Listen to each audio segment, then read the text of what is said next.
balita na ikay mawiwili. Mga nagbabagang kamao, mga So mga par, matapos nga po ang naging bakbakan ng Japanese monster na Naoya Inoue kalaban ng ating pambato na si Marlon Tapales, kung saan mga idol nakuha po ni Inoue ang panalo via TKO sa round 10 ng kanilang bakbakan, kung saan sa naging tema ng laban mga idol. Unang round pa lang makikita talaga natin ang diferensya ng lakas ni Inoue sa Pinoy. Pumuputok talaga ang mga suntok nito. Pinatumba nito si Marlon Tapales sa round 4, pero pagdating sa round 5 mga idol, bumawi si Tapales at sinaktan din ang Hapones. Bagamat pagdating ng round 10 mga idol, wala na, sumuko na si Tapales sa halimaw na kamao ni Inoue. Pero grabe ang puso na pinakita ni Marlon dito mga idol. Talagang nakaka-proud talaga. At sa ngayon mga idol, ganap na 2 division undisputed champion si Inoue.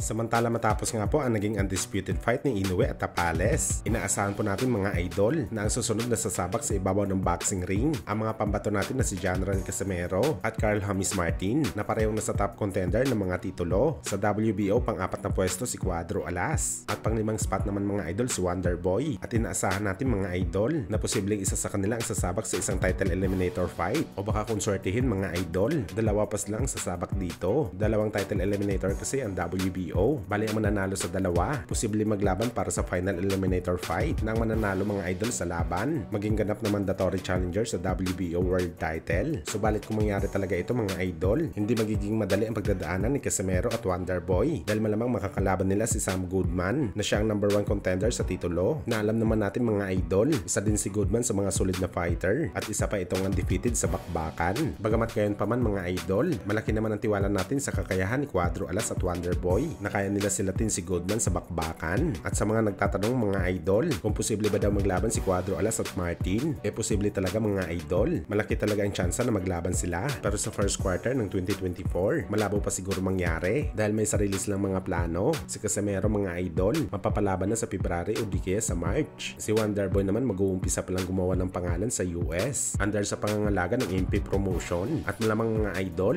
kukuha muna ito ng tune-up fight bago mapalaban sa mga bigati na kalaban. Kumbaga pagkalawang muna para kay Martin. Mas maganda talaga mga idol na maglaban ng dalawang Pinoy super bantamweight sa isang titulo o kahit sa final eliminator lang naman, dahil bukod sa hype sa kanilang sarili mga idol, mas lalo magiging exciting ang laban kapag may nakataya sa bakbakan. At umaasa tayo mga idol na halimaw na salpukan ang mangyayari sa laban sa pagitan ni Wonderboy at Casimero. Pareho kasi silang power puncher at tibay ng pangas sa laban, at hindi na rin tayo magugulat mga idol na mapasama ang kanilang magiging laban sa isa sa mga historic fight ng Philippine boxing dahil pareho silang top dog boxer na pinagmamalaki ng ating bansa sa larangan ng boxing sports.